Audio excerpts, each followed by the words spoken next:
talking. back. 1%. Oh, no. So as many of you know, because you're watching us now from our page, or you might be on Facebook Live too, so welcome.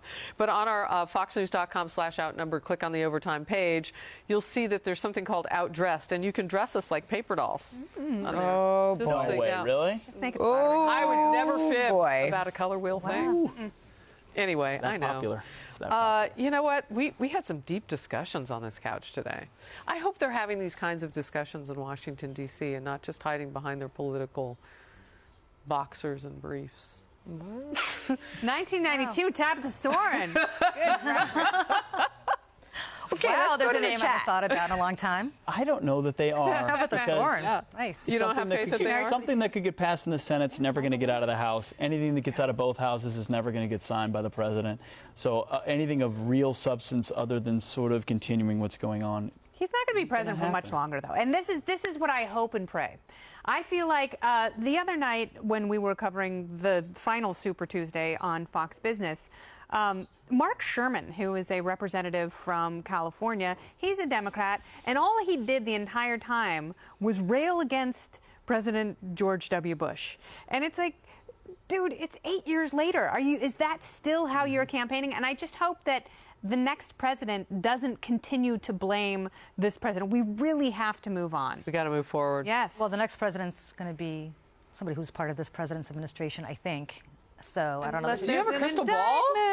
I'm sorry? You have a crystal ball? President I Sanders. do. It's called knowing how to read a poll. But I will say, look, Julie. What What if Wow. it's a Whoa. What if it's just a Drop misdemeanor? the Should she mic. drop out? yeah, That's right. yeah, That's right. But I don't think that's going to happen. I don't. You know what the problem with Washington is, having worked down there? There's only one that to you? problem. no, Bars don't stay open late enough. They don't. That's true, but they do get their drinking in, so that's not true. I have shut down every bar in Capitol Hill personally. Ooh, so I have gosh, to tell I don't you know if to I'd brag continue about drinking that. offline. But Speakeasies. It's I true. like It's it. true. But the problem with DC is I don't care who you are or what party you belong to. Once you get down there, it's like You get sucked into it's the like vortex? playing. Yeah, it's like playing like sports. Like you get bought into your team. Yep. And you start. It's crazy. Like But I nobody- think yeah, that's it's why, insane. okay, I think this is what happened. I think you're absolutely right.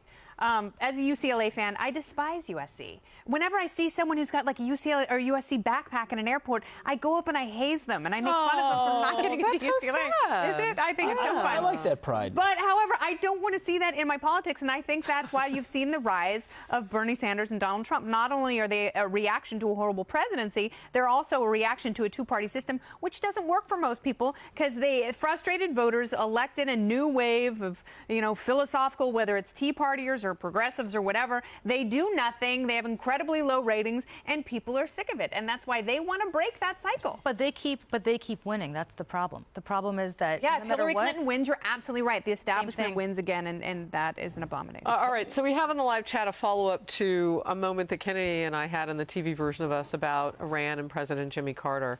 And GM Palco says, inform Kennedy that the Iranians admitted in the 1970s were already westernized. This is why they were so easily assimilated, those coming from Syria or not. I would add to that. I mean, that's that person's they had opinion, money. but They had a lot of money during the displacement. There's a big difference. So should we only let in rich people? But wait. But the reason I brought it up with you is because Donald Trump in his comments recently, and Pete, you mentioned this too, that were so off-putting for many in his own political party, doubling down, tripling, quadrupling down on no Muslims until we solve this, could have taken a page out of President Jimmy Carter's book. Now, the situations were very different, but when we had hostages in Iran, what Carter said was, you can't come in this country unless you absolutely deny any sort of allegiance to the revolution. I mean, just the Shia craziness that was going on. But do you really and think the if people someone who wants had to get into taken this our country, people. if they're at the airport and someone from ICE says, okay, you must disavow ISIS, and they'll be like, yeah, totally. Can't But during stand them. that period of history, it happened before they got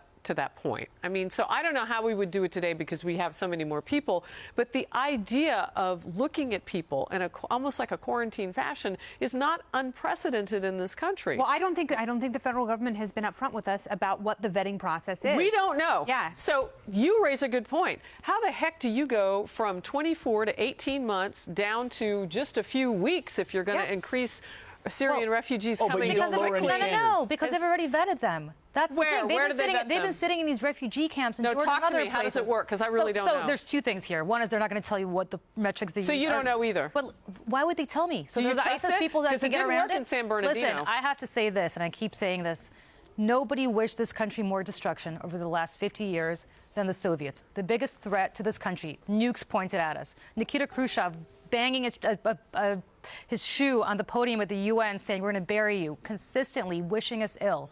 If they had prevented refugees from the Soviet Union from coming here because the Soviets wished us ill, I would not be living here today. So I have a very personal stake in this whole thing. Totally get that, but there was also a very hyper-vigilant sense of that we were fighting a war against communism. So But see, that's the difference. world Okay, war. so what is ISIS? I mean, and John Bolton, he laid it out the other day. It's not guys in gray suits in cubicles. It's not a nation state. They're not centrally located. It's a completely different enemy, yet we're trying to, because it's comfortable for us, conceive of it in the same terms as we did in East versus West during the Cold War. That was a tremendous war for us. I mean, not only because we were victorious, but also we knew who our enemy was. We knew where they were. We knew what their motivations were constantly. And this is such a postmodern, diffuse enemy. It's very hard to say how bombing people over there is going to make a difference with the weirdos here.